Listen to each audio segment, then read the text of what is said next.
में एक चलने वाले संत महात्मा के ऊपर पड़ी, जो बड़ी मस्ती से भगवान का गुणगान गाता हुआ चला रहा है।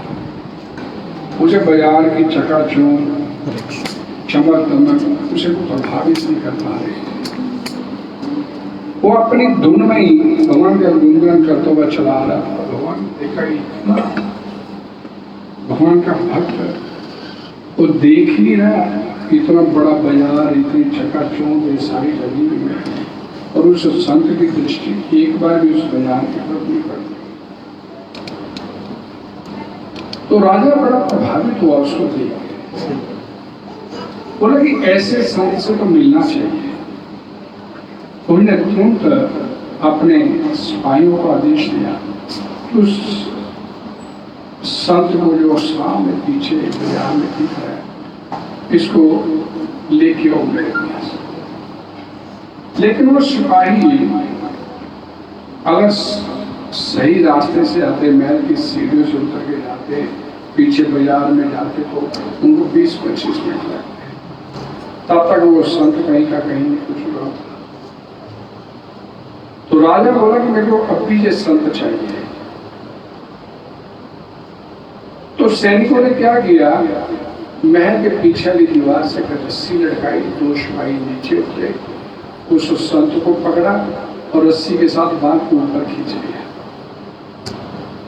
संत ऊपर आया, बड़ा ऐसा कौन सा तीखा है मेरे को, राजा ने बोला ऐसा कौन सा तीखा है, राजा को बुलाने का नहीं पता नहीं, राजा से पूछेगा।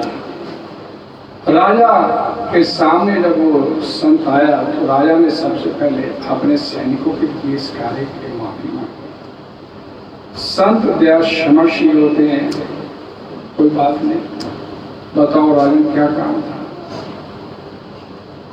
तो राजा से बोला कि एक सवाल है मेरे मन में, उम्र घूर के आ रहा है, उसका जवाब जानना चाहता था।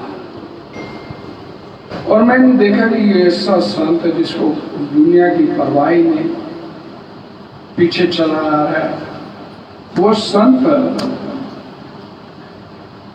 राजा ने संत काल लगी बुलवाया जाए, सामने पेश किया जाए। संत बोले सवाल क्या है, मेरे को ये बताओ कि भगवान की प्राप्ति में कैसे कर सकते, कैसे भगवत प्राप्त। तो राजा बोला मैं यही सुनता, इसका जवाब तो तेरे अपने पास ही पड़ा है, मेरे पास पड़ा है। मेरे पास अगर इसका सवाल का जवाब होता तो मैं इतनी दृष्टता करता, आपको रस्सी से ऊपर खिंचवाता और अपने पास बुला के। मेरे पास तो सवाल का जवाब नहीं है। तो राजा को वो संत बोला, अगर मैंने आपको मिलना होता तो मेरे लिए कितनी बड़ी रुकावट थी। मैं पहले पीछे बाहर पहरेदारों के पास जाता, पहरेदार अंदर एक संदेशा लेके जाते, मंत्री से बात होती, मंत्री आपको पूछता बाहर कोई संत आया है, मिलना चाहता है, आप फिर बोल देते आप समय नहीं है, उसको बोलना कल आना। तो मेरे को आपसे मिलने की बहुत बड़ी रुकावट थी। मिल भी लेता तो इतनी बड़ी मुश्किल उठानी पड़ती, और आपने मेरे को मिलना था, आपको क्या मुश्किल है। तुरंत रस्सी लटकाई, ऊपर बुला के अपने सामने पेश किया। तो यही तो भगवत प्राप्ति का रास्ता है। तो भगवान मेरे को कब रस्सी लटका के बुलाएगा, राजा बोला। तो संत महात्मा बोले, आपने मेरे को कैसे बुलाया, क्या सोच के बुलाया। तो मैंने देखा इतना बेपरवाह संत उसी का गुणगान करता चला जा रहा है, तो बुलाने में मैंने तुरंत रस्सी लटकाई। फिर बेपरवाह होकर उसका भजन कर, अपने आप रस्सी भी भेज देगा तेरे को बुलाने। ऐसा काम कर दे कि वो तेरे को बुलाए, तूने नहीं उसके पास आना। ये रास्ता आसान है। इतना भजन कर वो अपने आप ही तेरे को बुलाने पर मिलता। जय राधा माधवा कुंज बिहारी,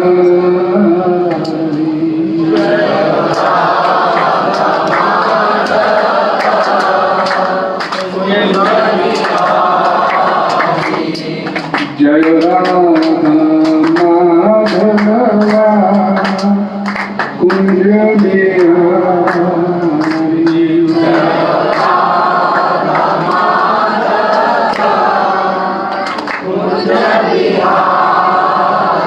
जय गोपियन वल्लभा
अपने कानों से अपने लोगों के सामने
Prabhupada,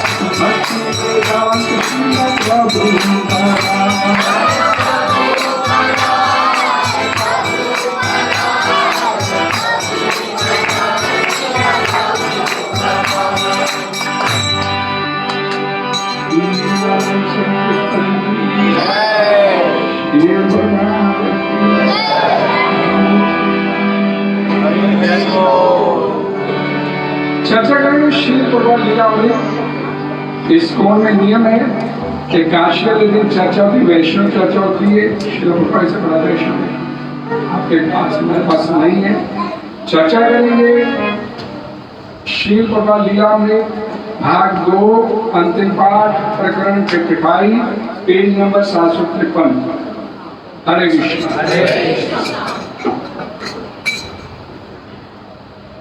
ये उस समय की बात है जब शिला प्रभुपाद ने शरीर छोड़ा, 2 दिन बाद शरीर छोड़ दिया शिला प्रभुपाद ने, तब का है।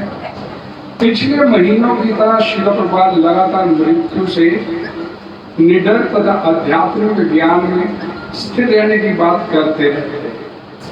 जब हृदयनाथ गोस्वामी ने हाल ही में नीचे से चौथा जब हृदयनाथ गोस्वामी ने हाल ही में पुर्तगीजी भाषा में छपी उनकी कुछ पुस्तकें उन्हें भेंट की, तो उन्होंने उन्हें प्रोत्साहित किया और कहा यही जीवन है। भौतिक संसार केवल अस्थियां हैं। अस्थियां हमारा वास्तविक जीवन नहीं है। हमारा वास्तविक जीवन तो हमारे प्राण है, हमारी चेतना है। अस्थियां रहे या जाएं, इससे कोई अंतर नहीं होता। वास्तविक जीवन ही अस्थियों को थामे हुए है। यहाँ तक कि इतिहास में एक ऐसे ऋषि हुए जिनकी केवल अस्थियां ही थी। अतः एक ऐसा विज्ञान है जिसके द्वारा केवल अस्थियों से जिया जा सकता है। हिरण्यकशिपु ने भी ऐसा ही किया। तमाल कृष्ण उनके शिष्य ने कहा श्रील प्रभुपाद जी आप भी वही करें। प्रभुपाद जी ने कहा अतः जब तक संभव हो अस्थियों की देखभाल करो, किंतु वास्तविक जीवन अस्थियों में नहीं है, आपके प्राण में है, आपकी चेतना में है। इस बात को सदैव स्मरण रखो। भौतिक संसार का अर्थ यह है कि हम अस्थियों और मांस की एक साथ रक्षा करें, किंतु उन्हें इसका ज्ञान नहीं कि वे क्या है। और जब अत्रे ऋषि श्रील प्रभुपाद से मिले और उन्होंने अनुरोध किया कि वे तेहरान चले, तो प्रभुपाद ने कहा कि जाने के लिए तैयार है। अब आपको हमारी अस्थियों की गठरी ही ले चलनी होगी। ये वे ही प्रकरण है जिन पर श्रील प्रभुपाद जी हमेशा शिक्षा देते थे या जो उनकी पुस्तकों में थे, किंतु ये शिक्षाएं अधिक मर्म स्पर्शी और मुखर बन जाती थी जब प्रभुपाद उन्हें अपनी निजी प्रस्तुति पर लागू करते। एक से अधिक वक्ताओं ने प्रभुपाद जी की तुलना भीष्मदेव से की, जिन्होंने अपने अंतिम दिनों में महत्वपूर्ण उपदेश दिए थे। जिस प्रकार भीष्मदेव शरशैया पर लेटे हुए किसी पीड़ा का अनुभव किए बिना ज्ञान और प्रेम से भरा उपदेश देते रहे, और जिस तरह उन्होंने इस संसार से विदा होने का समय अपनी इच्छा से निश्चित किया था, उसी तरह श्री प्रभुपाद जी ने अपनी भौतिक परिस्थितियों की चिंता किए बिना मृत्यु की अवहेलना करते हुए और अपने निरीह आध्यात्मिक पुत्रों को शिक्षा देते हुए अपने अंतिम दिन व्यतीत किए। किंतु श्रील प्रभुपाद के पुत्र उनके पास अधिक देर तक रहकर उनकी दार्शनिक शिक्षाएं मात्र नहीं सुन सकते। प्रभुपाद जी ने उनके स्नेह को स्वीकार कर लिया था, तब उन्होंने उनसे अपने साथ रहने की गुहार लगाई। किंतु उनके शिष्यों को स्पष्ट हो गया था कि उन्हें रहने का वचन देकर भी वे अब अनिवार्य रूप से अपने जीवन में हम शिष्यों को अंतिम शिक्षा देने का पाठ दे रहे। वो पढ़ा रहे थे कि प्रेम मृत्यु के परे है, कि एक भक्त का प्रेम उसके गुरु को संसार में रहने के लिए वापस बुला सकता है, और कि एक शुद्ध भक्त अपने निर्धारित समय के बाद भी संसार में रहने की क्षमता रखता है। इस बीच वे लगातार अंतिम बिंदु की ओर अग्रसर हो रहे थे। भक्त उनसे क्रुद्ध नहीं थे और वे ऐसा कर रहे थे ना तो उन्हें लगता था कि वे उनके साथ धोखा करके ऐसा कर रहे हैं। उन्होंने बता दिया था कि भगवान कृष्ण की ओर से उन्हें उन्मुक्त इच्छा मिली थी। और उन्होंने भी अपनी स्वतंत्र इच्छा से उनसे रहने को कहा था और वे राजी हो गए थे, किंतु वे जानते थे कि उनके गुरु बाध्य नहीं थे। यदि उनकी प्रार्थनाओं के बावजूद भगवान श्री कृष्ण शिव बाबा जी को कह रहे थे कि अपने धाम लौट आओ, तो भक्त इसे स्वीकार करने कर भी क्या सकते थे। शिव बाबा जी अपने शिष्यों को अंतिम समय में बतलाना चाहते थे कि जब शरीर छूटे तो एक भक्त की स्थिति कैसी होनी चाहिए। और इस तरह शिला प्रभुपाद जी ने अपने अंतिम समय भी शरशैया पर लेटे हुए अपने शिष्य को इस संसार से वापस जाने के लिए किस तरह का आचरण करना चाहिए, उन्होंने अपने आचरण से करके दिखाया। हरे कृष्णा हरे कृष्णा कृष्णा कृष्णा हरे राम राम राम हरे। भगवान बोलते हैं अंत काले च मामेव स्मरण मुक्त्वा क्लेवरम यह पर्याप्ति समर्पण, अंत समय मेरा सिमरन कर तुम शरीर छोड़, तो वो इस 84 योनि के चक्कर से छूट जाएगा।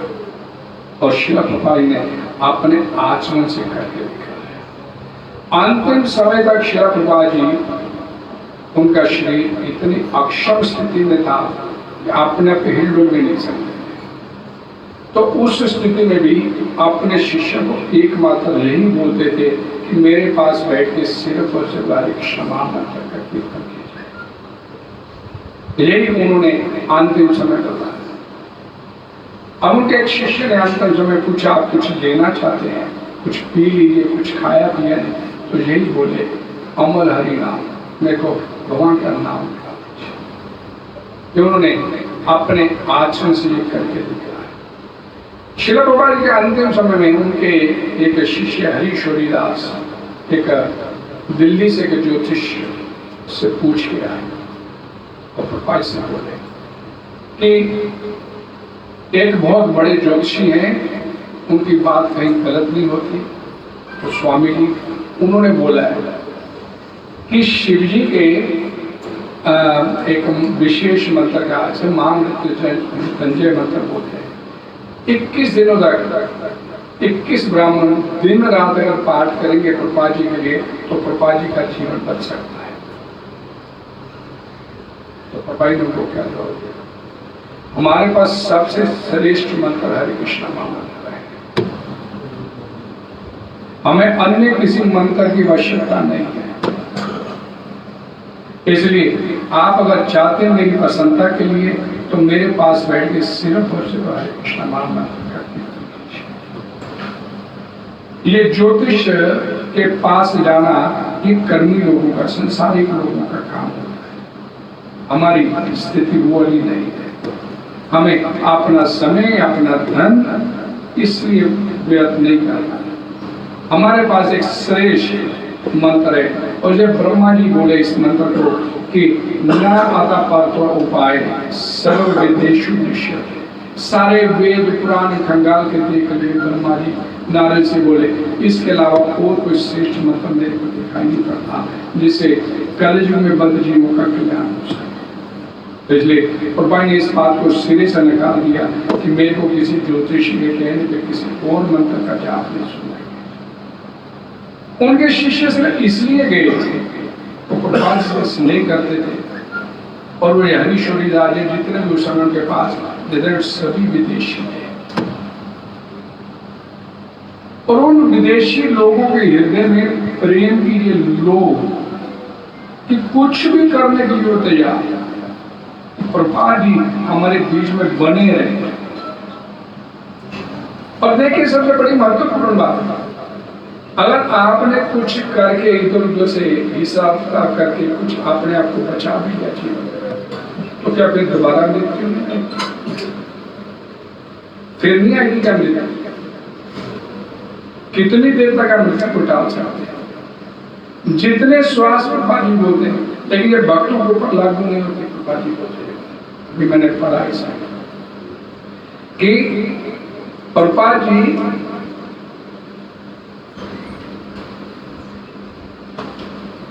प्रेम मृत्यु के परे है, और एक भक्त का प्रेम उनके गुरु को संसार में रहने के लिए वापस बुला सकता है।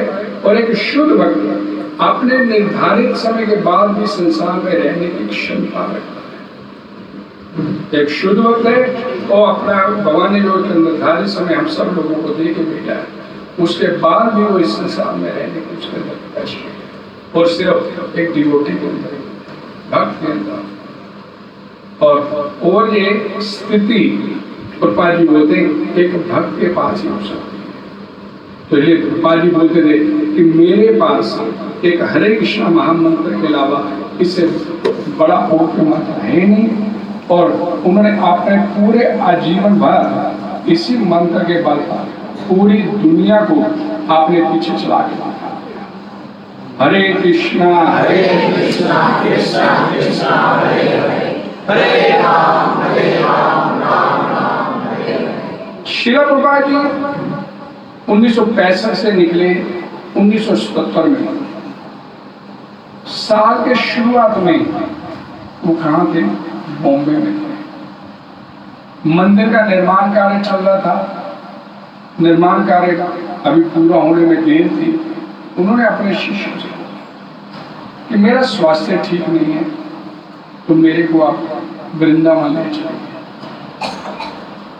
श्रील प्रभुपाद जी के शिष्य है, बोले कि 10-20 दिन बाद तो मुहूर्त हो जाएगा, अगर आप चले गए तो ये काम लटक जाएगा। प्रभुपाद जी बोले मेरी इच्छा है कि मैं वृंदावन जाऊं। अगर आप वृंदावन जाते हैं, प्रभुपाद जी को बोले उनके शिष्य, तो ये जितने भी यहाँ पर जितने भी शिष्य बैठे ये सारे के सारे आपके साथ चलने की 1000 लोग आपके साथ चलने के लिए तैयार हो जाएंगे, कोई परवाह नहीं। अगर चलने के लिए तैयार है तो फिर चलेंगे। और श्रील प्रभुपाद जी अपने अंतिम समय में वृंदावन गया। ताउम्र पिछले 10 साल अपने घर से निकले, वृंदावन से निकले। उन्हें मालूम नहीं था कि अंतिम समय मेरा कहाँ समाप्त होगा, लेकिन भगवान अपने भक्तों की विशेष रक्षा की। उन्हें वापस उनकी इच्छा थी, उनको वापस वृंदावन में दे। और वृंदावन में उन्होंने 14 नवंबर 1977 को शाम 7:30 बजे अपना ये संसारिक लीला खत्म किया और भगवान के धाम चले। लेकिन वो बतला के गए अपने शिष्यों को, जो भी उनके साथ जुड़े थे, इस संसार से पलायन करने को किया है। क्योंकि इस संसार में जीना झूठ बोला जाता है और मरना सच है। तो मरना जो सच है वो कैसे फलीभूत हो जाए, जीवन की उस सर्वोच्च स्थिति को कैसे प्राप्त किया जाए, ये श्रील प्रभुपाद जी। उनके बारे में एक वर्णन आता है। यहाँ पर पूछा गया, कमाल कृष्ण पूछा, श्रील प्रभुपाद जी अब आप अपने घर आ गए, वृंदावन में आ गए। तो प्रभुपाद जी शांत लेटे बिना हिले और फिर आपने धीरे धीरे अपने हाथों को छाती पे देखे एक दूसरे में चटक के बोले, धन्यवाद, आप मेरे घर वापस आए। आप भगवान कृष्ण भगवान की देख रेख में हैं। श्रील प्रभुपाद बोले हाँ। तब दिए पाद पंकजम पंचरात्रम, राजा कुलशेखर की ये प्रार्थना है तो उन्हें कि मुझे मरने में सहायता कीजिए।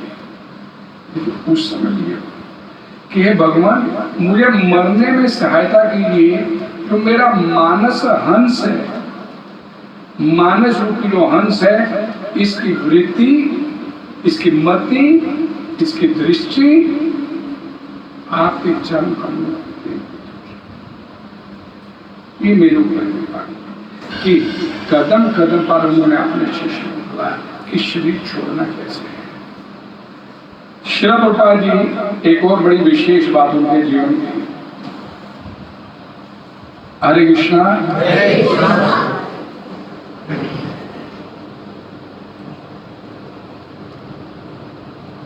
श्रील प्रभुपाद ने शरीर छोड़ने से पहले अपने पूरी जीबीसी, उन्होंने जीबीसी बनाई थी, जनरल बॉडी काउंसिल, मेरे पीछे से जीबीसी कार्य करेगी।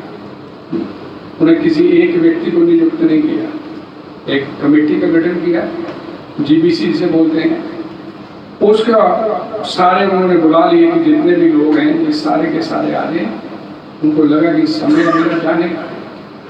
तो उनके एक सदस्य ने बोला कि कृपा जी आपके मित्र डॉक्टर घोष, या उनकी लीलामृत में पहले पढ़ते हैं, आपके घोष वृंदावन में आके एक क्लिनिक खोलना चाहते हैं, ये आपका इलाज कर सकते, और वो आपको इलाज करने के लिए अपना सारा ताम जाम छोड़ के यहाँ पर आके बसना चाहते हैं, आपका सानिध्य प्राप्त करना चाहते हैं। और शिला प्रभु क्या उत्तर दिया, ध्यान से सुनिए। ये डॉक्टर आएंगे और कुछ ना कुछ देकर बचाने का प्रयास करेंगे। मैं नहीं चाहता कि ये डॉक्टर मुझे बचाए। ध्यान से सुनिए। डॉक्टर घोष, मैं जानता हूं संसारिक लोगों को, डॉक्टर घोष अपना दवाखाना खोलने, अपने व्यापार को विकसित करने को लिए आना चाहते हैं, और आए हो किंतु मेरे उपचार के लिए नहीं आए। ये गलत बात है। मैं मरते समय, शरीर छोड़ते समय अपने आप को इन भौतिक डॉक्टरों के हवाले नहीं करना चाहता। आप जितने मेरे शिष्य हैं सिर्फ मेरे पास बैठ के हरे कृष्ण महामंत्र का कीर्तन कीजिए, इसी से मेरा जाना आसान हो जाए। मेरे एक गुरु भाई तीर्थ दास प्रभु, उनके शिष्यों ने अपने गुरु को बचाने के लिए लेटेस्ट मॉडर्न साइंस टेक्निक इस्तेमाल किया और खूब धन खर्च किया, और लेकिन वो अपने गुरु को बचा नहीं पाए। दिन बाद में ये बोलते थे कि हमने, हमारे जो गुरु थे अति उत्तम मॉडर्न टेक्निक का उपचार करते करते शरीर छोड़ गए, हमने कोई कसर नहीं छोड़ी। लेकिन एक भक्त के लिए वास्तविक तकनीक क्या है? सिर्फ और सिर्फ हरे कृष्ण महामंत्र का कीर्तन सुनते हुए, और भक्त के पास कोई रास्ता नहीं। कब तक बचा लेंगे हम अपने आप को? एक दिन जाना है। बचाने की तैयारी नहीं करें अपने आप को, जाने की तैयारी करें। जाना कैसे आसान हो गया, ये व्यवस्था कितनी देर तक बचा लेंगे अपने आप? मौत, मृत्यु और सम्मान, माने विश्व की बोला देहिनो असुने यथा देहि मारम तथा देहांत प्राप्त। बचपन से जवानी, जवानी से बुढ़ापा, बुढ़ापे से एक बात, तथा अगले शरीर। धीर तत्पर ना हो, धीर लोग इससे भ्रमित नहीं हो, तैयारी करते जाने। ये विधि है इस संसार में। और पाइएगा नहीं, हम आपकी बात केवल कीर्तन के लिए मान के चले, कीर्तन करना ही सही होगा, और अगर प्रार्थना करनी है मुझे बचाने की तो कृष्ण से कीजिए, भौतिक डॉक्टर से। प्रभा जी अपने जीवन में अपने एक ऐसे मित्र को मिलने के लिए हॉस्पिटल गए, जिसको डॉक्टर ने जवाब दे दिया। जब प्रभा जी से मिलने के लिए हॉस्पिटल में पहुंचे, उसके कमरे में पहुंचे, तो प्रभा जी ने देखा कि उनका मित्र डॉक्टर के चरणों में गिर के, डॉक्टर साहब मेरे को 3 महीने और बचा लीजिए, मेरे बहुत से काम करने वाले। किससे प्रार्थना कर रहे हैं? जिसको अपना नहीं पता कि उसका अगला सांस आना। ये हमारी स्थिति है। जीवन में हर समय मृत्यु के लिए तैयार रहना चाहिए। हरे कृष्णा। शिला प्रभुपाद जी को सबसे अच्छी बात क्या लगती है कि उनकी पुस्तकें सही ढंग से वितरित हो रही थी। जो उन्होंने रात भर बैठ के 2-2 बजे 1-1 बजे बैठ के ये जो पुस्तकें भगवद गीता में पढ़ते, श्रीमद् भागवत में पढ़ते, रात को 1-1 बजे उठ के देखा। सबसे अधिक प्रसन्नता उनको होती थी जब उनके शिष्य आके बोलते हैं आपकी किताबें लोग हाथों हाथ ले रहे हैं, खरीद रहे हैं। ध्यान से सुनिए कि एक जो गुरु होता है कितना दक्ष होता है अपने शिष्य का इस्तेमाल कैसे और कहाँ करना है।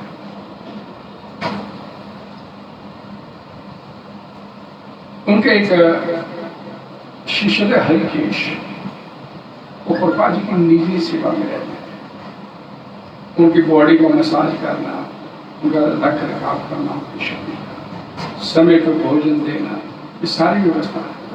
एक दिन श्रील प्रभुपाद ने हरिकेश को अपनी सेवा से निकाल दिया, तुम यूरोप जाओ और वहां जाकर पुस्तक वितरण का काम।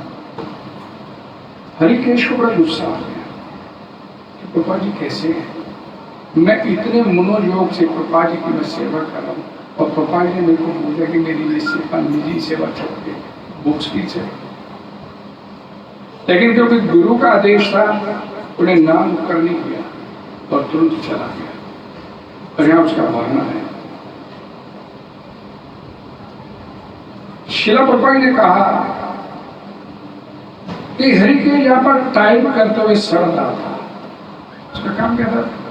प्रभुपाद जी की सेवा करता तो टाइपिंग का काम भी करता। वे उस समय की ओर संकेत कर रहे थे जब हरिकेश प्रभुपाद जी का सचिव था और यूरोप में प्रचार करने जाने के ठीक पहले मैंने कहा तुम जाओ, मेरी निजी सेवा छोड़ दो, मेरे पास 10 सेवक हैं, तुम सोचते थे कि तुम्हें दूर भेजकर मैं तुम्हारी हेठी कर रहा हूँ? नहीं, मैं तुम्हारे भले के लिए कह रहा हूँ। प्रभुपाद जी बोले। हरिकेश उस समय प्रभुपाद से मिलने के लिए आया था, बोला मैं समझ रहा हूँ। श्री प्रभुपाद ने कहा मैंने सोचा ये एक तीव्र बुद्धि का लड़का है, ये टाइप करता हुआ यहाँ क्यों चले।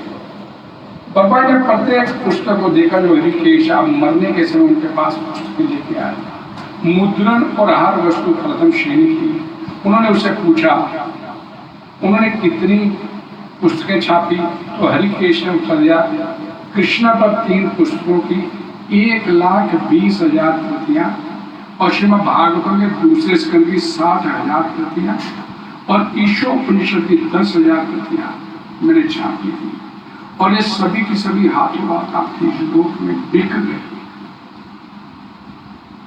उस व्यक्ति ने बेची इतनी किताबें, एक व्यक्ति कि जिसको प्रभुपाद ने अपनी निजी सेवा से निकाल के पुस्तक प्रभुपाद जी जानते थे कि किसकी सेवा कहाँ पर मैंने कैसे। और आज वो मरने के समय श्रील प्रभुपाद जी के पास आया तो ये समाचार दे रहा कि मैंने प्रभुपाद जी आपकी निजी सेवा। क्या तुमने ईशोपनिषद पुस्तक अभी और छापे तो कंप्लीट कर लोगे? हरिकेश ने विश्वस्त किया कि मैं युगोस्लोवाकिया में यह पुस्तक निश्चित रूप से और इतनी मात्रा में प्रभुपाद ने कहा था और अधिक प्रतियां प्रकाशित करो, प्रिंट करो। वे पुस्तकों के उत्पादन पर विचार करते हुए पुस्तकें वस्तुतः प्रभुपाद जी का जीवन थी, उनका प्राण थी। हरिकेश के नई पुस्तकों के साथ प्रवेश करने पर प्रभुपाद जी को गहरी भाव में और उस समय उन्होंने श्रील प्रभुपाद जी ने और जो कि अपना हाथ उठाने में सक्षम नहीं थे, अंतिम समय उन्होंने कैसे तैसे अपना हाथ उठाया और उस हरिकेश के सिर पे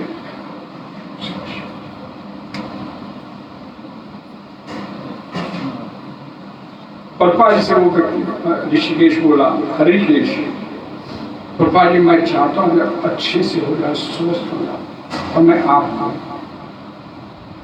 एक बार फिर यूरोप लेके चला। श्रील प्रभुपाद जी के बारे में जब अंतिम समय में उनको उनके एक शिष्य सत्यभामा मैं समाप्त कर गया एक पत्र प्राप्त हुआ। श्रील प्रभुपाद प्रिय श्रील प्रभुपाद स्वामी कृपया मेरा प्रणाम स्वीकार करें, कृष्ण कृपा मूर्ति आपकी जाए। मैं आपके लिए एक शाल भेज रही हूं। ये शाल हमारी अपनी फॉरम की भेड़ों की ऊन से बनी है। इसे गीता नगरी में गाथा और गुना गया है। ये हमारे द्वारा बनाई गई पहली शिव है।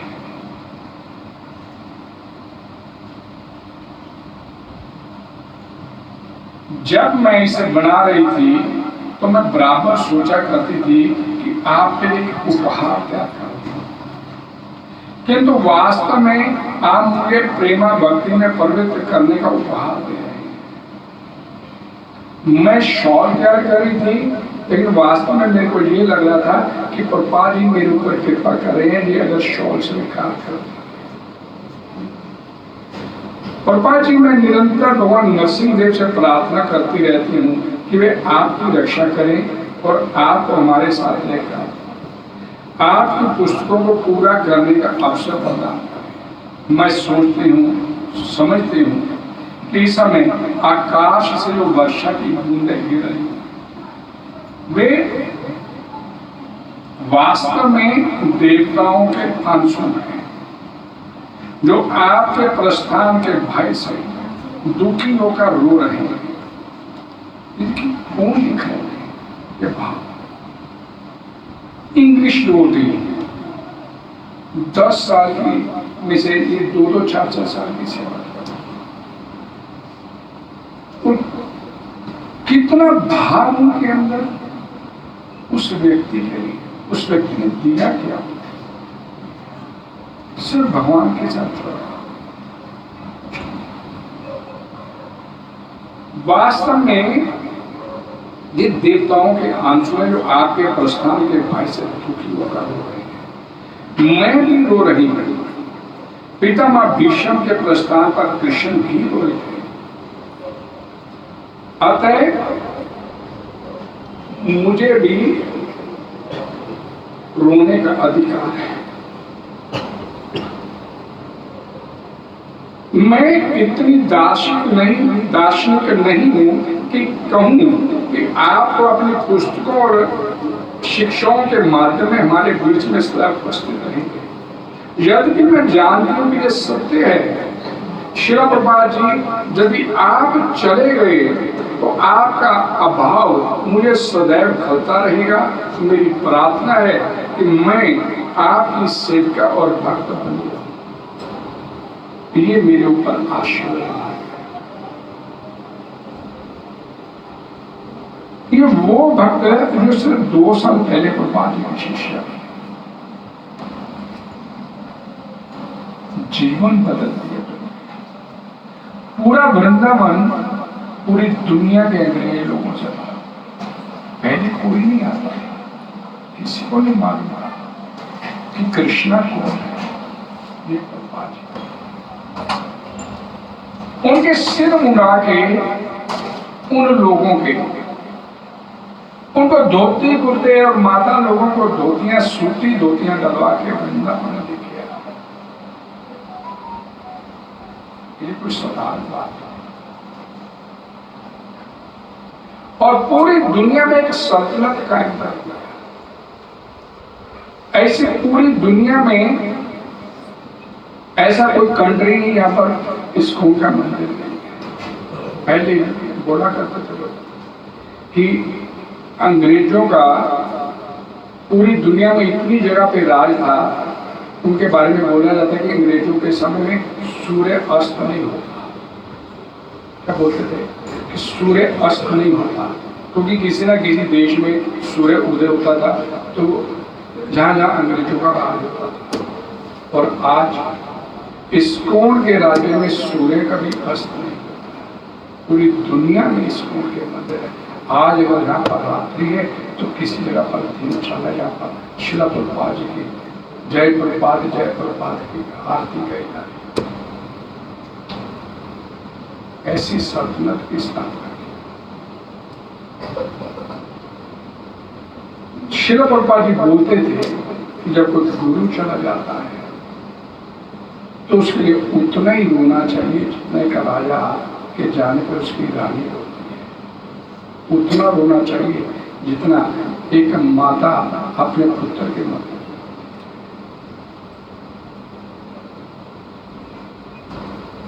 और ये रोना आपकी शाश्वत भक्ति बन जाता है।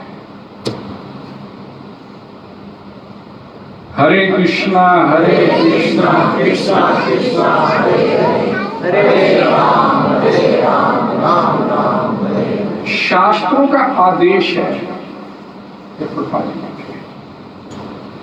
कोई कभी भी गुरु और आचार्य, ध्यान से, गुरु और आचार्य के मन की बात को नहीं जान सकता।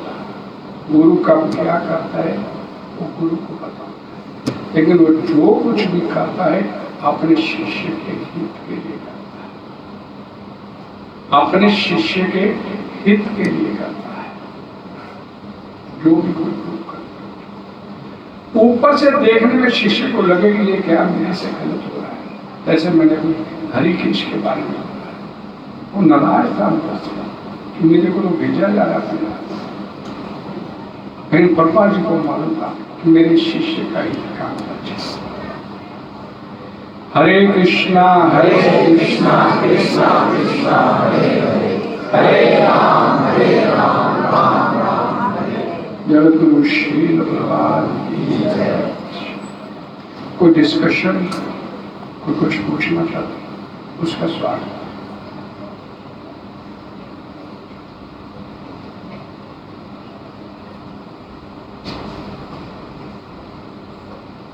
एक बात मैं हमेशा बोलता हूँ, आज बोलूं कि समय रहते जाग जाए अपना जो जाना है।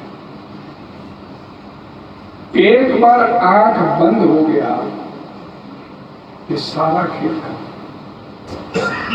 कोई अपील दलील नहीं, सीधी जब्ती होती होगी, कोई सुनवाई नहीं होगी। एक बार आंख बंद हो गई कि आंख खुले रहते अपने भगवान द्वारा दिए का समय का सदुपयोग कर दे तो अपना रास्ता शुक्र। हरे कृष्ण, श्री प्रभुपाद की जय। हरे कृष्ण। जपा और कीर्तन में से श्रेष्ठ क्या है? दोनों इक्वली गुड है। अकेले हैं तो जप कीजिए, ग्रुप में तो कीर्तन सेम। परंतु दिन में जपा 16 राउंड जरूरी है, अगर कीर्तन छूटता है तो जपा। शिला प्रभुपाद जी बोलते थे कि आपका जप जो है सुबह ब्रह्म मुहूर्त में कंप्लीट होना चाहिए। सुबह ब्रह्म मुहूर्त तक में आपका कंप्लीट हो जाना चाहिए। 16 माला मिनिमम 16। नहीं ये नहीं बोला कि 16 माला करना, मैं बोला मिनिमम 16 माला, ज्यादा करनी। और आपके जीवन का टेस्ट भी यही है कि जो व्यक्ति कह देता कि मैंने 16 कर लिया बस, इसका मतलब उसने माला नहीं किया, अभी उसके अंदर टेस्ट नहीं बना भगवान के नाम का, अभी खाना नहीं खाना है भगवान के साथ। अहेतु की अप्रतिहता, बिना कारण उससे भक्ति कैसी? बिना कारण। जब भी फ्री हुए चलिए माला लेके बैठ, जब भी फ्री हुए चलो भगवत चर्चा करते, मत चिता मत प्राणा बोधयन्ते परस्परम कथयन्ते क्षमाम नित्यम तुष्यन्ते च। दो बैठेंगे तो मेरे नाम का उपदेश करेंगे, मेरे नाम की कथा करेंगे, मत चित अपना चित्त मेरे को समर्पित करें, अपना जीवन मतगत प्राण, अपने प्राण अपना जीवन मेरे को समर्पित करें। इस तरह से करने वाला भक्ति करने वाला व्यक्ति तुष्यन्ति च रमन्ति च, उसे भी डॉक्टर की आवश्यकता है। एक डॉक्टर की जरूरत कब है? गुरु अंगद देव जी बोलते हैं गुरु ग्रंथ साहब में, परमेश्वर ने खुलिया व्यापन सदैव, तो उसके साथ जुड़ेंगे, इसके साथ डॉक्टर की आवश्यकता नहीं, लेकिन इस पे विश्वास और डॉक्टर पे विश्वास करें, और उस डॉक्टर पे विश्वास करते हैं जिसे अपना नहीं पता अगली सांस में